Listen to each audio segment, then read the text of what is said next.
მოგესალმებით. ეთერშია საინფორმაციო პროგრამა ფაქტი. დღის სიახლეებს გეორგი დოლიძე გაგაცნობთ. საქართველოში ხორის გრიპის საფრთხე უკვე სამთავრობო დონეზე განიხილება. ქვეყანაში H1N1 ტიპის ვირუსის 2 ახალი შემთხვევა დაფიქსირდა, ხოლო ინფიცირებულთა რიცხვმა 31-ს მიაღწია. ნახეთ ჩვენი სიუჟეტი. შემოდგომა ზამთრის სეზონის მოახლოებასთან ერთად ჯანდაცვის მსოფლიო ორგანიზაციის ყოველკვირეული ეპიდემიური ინფორმაციის და საერთაშორისო ქსელის მონაცემების მიხედვით მუნიციპალიტეტში გრიპისა და მწვავე რესპირატორული დაავადებების ეპიდემიური გავრცელების 2009 წლის ოპერატიული შეზღუდვის პროგრამა უკვე შეიმუშავეს.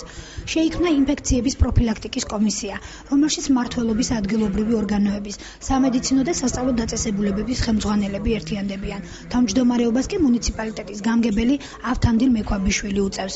პროგრამაში ძირითადი ყურადღება გრიპის პრევენციის ზოგადი ღონისძიებების გატარებას ექცევა, მათ შორის ნებისმიერ დაწესებულებაში, განსაკუთრებით კი სასწავლო სააღმრთელოებში სადიზინფექციო საშუალებების გატარება, სკოლებში შესვენების დროის გახანგრძლივება და ოთახების ხშირი განიავება. გაიცემა რეკომენდაციები, რომ მოერიდონ სახლის პირობებში მკურნალობას და ნუ შეიძენენ მედიკამენტებს ექიმის რეკომენდაციების გარეშე. ვინაიდანაც ამ დაავადების და გრიპის იდენტიფიცირება ძალიან რთულია გრიპის სეზონთან დაკავშირებით, თვითონ პაციენტების რაოდენობას მოიმატებს კლინიკებში და არ არის გამორიცხული, თქვათ ეს და ამ დაავადების დაფიქსირებაც დაიწყოს ნელ-ნელა. ამაზე როგორც ხაზფირზე აღნიშნეთ და კიდევ ერთხელ გავიმეორებ, არა ვარ დაზღოლებული. არანაირი პანიკის საფუძველი ამ ეტაპზე არ არსებობს. სისტემატური ხასიათი მიეცემა შეკრებებს და კიდევ ერთხელ ვიზახებ, ჩვენ ვიქნებით ერთმანეთთან მუდმივ კონტაქტში და კონსულტაციაში. გამგებელი აცხადებს, რომ საჭიროების შემთხვევაში ყველა ადამიანური თუ ფინანსური რესურსი დროულად იქნება მობილიზებული. პრობლემები არ შეიქმნება მედიკამენტებისა და საჭირო სამედიცინო ინვენტარზე. აღნიშნული კომისია ყოველკვირეულად შეიკრიბება და მიიღებს ინფორმაციებს მუნიციპალიტეტის ტერიტორიაზე არსებული ეპიდსიტუაციის შესახებ. ჩამოაყალიბეთ კომისია აი ამ ინფექციის პროფილაქტიკის წინასწარი სამუშაოების გატარების მიზნით და გარკვეულ სახსრებს გამოყოფს ამ მიზნით მუნიციპალიტეტის გამგეობა, რათა შეიძინოს აუცილებელი მედიკამენტები და საჭირო სამედიცინო ინვენტარი, თქვათ პირბადეები და სხვა ესეთი ინვენტარი, რაც აუცილებელი იქნება სადიზინფექციო საშუალებები და სწორედ აი ამ მიზნით დღეს მოწვეული იქნა ამ კომისიის პირველი სხდომა. გაიცა შესაბამისი დავალებები, გამოყოფილი არის ცენტრალურ საავადმყოფოში ადგილი, სადაც იმ შემთხვევაში თუ გავრცელდება და ეპიდემიის სახეს მიიღებს ეს დაავადება, განთავსდებიან ავადმყოფები. ანუ მთელი რიგი წინასწარი სამუშაოების ჩატარებას ჩვენ ვაპირებთ. დღეისთვის არსებული მონაცემებით გრიპის ახალი ვირუსი გადამდებია და ვრცელდება ადამიანიდან ადამიანზე.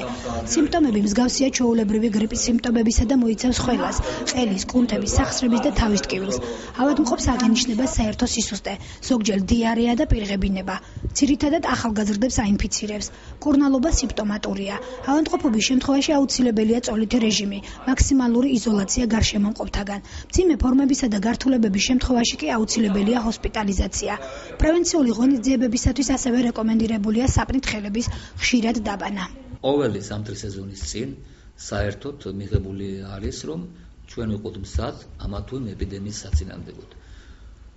ამასთან დაკავშირებით საზოგადოებრივი ჯანდაცვის ცენტრებმა და უშუალოდ ამ შემთხვევაში როგორც წარმოადგენს ოზურგეთის საზოგადოებრივი ჯანდაცვის ცენტრს პრევენციული ღონისძიებების გატარება დავიწყეთ ჯერ კიდევ გასულ თვეში. პირველი ჩვენ რაც გავაკეთეთ, მოსახლეობისათვის გამოვეცით ოზურგეთის მუნიციპალიტეტის დახმარებით სხვადასხვის სპეციალური ფორმები, სპეციალური ბუკლეტები, სადაც ესე იგი ჩვენ ვაფრთხილებთ, ჩვენ რეკომენდაციას ვაძლევთ მოსახლეობას, როგორ უნდა მოიქცნენ, როგორ უნდა აერიდონ თავი გრიპის და გრიპის მაგვარი ინფექციების გავრცელების დროს. იმიტომ რომ განსაკუთრებული მნიშვნელობა ენიჭება პროფილაქტიკურ ღონისძიებებს. ადამიანი, როდესაც პროფილაქტიკაზე ჯობია რომ დახარჯო რამოდენიმე ლარი, როდესაც მკურნალობაზე შეიძლება როცა მკურნალობაზე შეიძლება დაეხარჯოს რამოდენიმე $1000. და ამიტომ მოსახლეობას ურჩევ, რომ აი ეს რეკომენდაციები, რომელიც მოცემული არის, არ გაითვალისწინონ. შპს ვასაძის პურმა ოზურგეთელ მომხმარებელს მაღალ ტექნოლოგიურად დამზადებული, ეკოლოგიურად სუფრთა, სხვადასხვა ინგრედიენტებით გაჯერებული მაღალი ხალისხის მრგვალი პური შესთავაზა. ნახეთ ჩვენი სიუჟეტი. პური ის საკვები პროდუქტია, რომელსაც ადამიანი სხვა დანარჩენ საკვებზე მეტი ინტენსივობით და დოზით იღებს. ამიტომაც მყიდველი მისი შეძენისას ყურადღებას ფასთან ერთად პურის ხარისზე, გემოსა და ვარგისიანობაზე ამახვილებს. უკვე 10 წელია შეპესე ვასაძის პურმა ოზურგეთის სამომხმარებლო ბაზარი თითქმის დაიპყრო. მის მიერ შემოთავაზებული მრავალფეროვანი მაღალი ხარისხის პურის ასორტიმენტები არა მარტო შეპესე ვასაძის პურის სუპერმარკეტებს თუ სავაჭრო ცენტრებს, არამედ ქალაქისა თუ სოფლის თითქმის ყველა მაღაზიას მაღალი ხარისხის პურით ამარაგებს. იმ ფართო პურის ასორტიმენტებიდან, რომელსაც აღნიშნული შეპესე აწარმოებს, ერთ-ერთი გამორჩეული პროდუქცია მრგვალი პურია, ეგრეთ წოდებული მგვარი პური, რომლის ხარისხის გაუმჯობესებაზე, მისი სხვადასხვა ინგრედიენტებით გაჯერებაზე, როგორიცაა იოდიზირებული მარილი, უმაღლესი ხარისხის საფუარი და რკინით მდიდარი ფქვილი, პურის მწარმოებელმა სულ რამდენიმე დღეა იზრუნდეს. შედეგით სახეზია. მრგვალ პურზე მოთხოვნილება გაიზარდა და მათ აქამდე არსებული პურის სხვა სახეობებს ღირსეული კონკურენცია გაუწია. მომხმარებელს ძველი მგვარი პურის გემო მოაგონა და არჩევანიც მის სასარგებლოდ გააკეთებინა. მიუხედავად ძაფრი კონკურენციისა, შეპესე ვასაძის პურმა ოზურგეთის მუნიციპალიტეტის მასშტაბით და მუნიციპალიტეტის გარეთაც მის მიერ წარმოებული პროდუქციისათვის სახელის მოხვეჭა და პოპულარიზაცია შეძლო. შეპესე ვასაძის პური მუდმივად სიახლის ძიებაშია და რაც მთავარია, სურნავს იმაზე, რომ მომხმარებელს ეკოლოგიურად სუფთა, გემრიელი პური მიაწოდოს. ბოლო პროდუქცია, რომელიც შეპესე ვასაძის პურმა ოზურგეთელ მყიდველს მრგვალი პურის სახით შესთავაზა,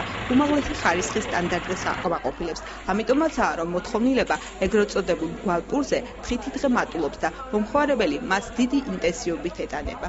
მომდინარე წელს დავნერგეთ პურის ტექნოლოგიის ახალი პროცესი, რომელმაც მოგცა იმის საშუალება, რომ პური ყოფილიყო უფრო ხარისხიანი და უფრო გემოს მიხედვით საუკეთესო.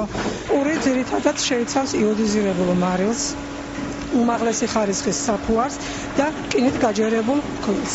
არ შეიცავს ქიმიურ ნივთიერებებს და სხვადასხვა სახის მინარევებს. პური არის ტექნოლოგიურად სუფთა და უფრო ხარისხიანი.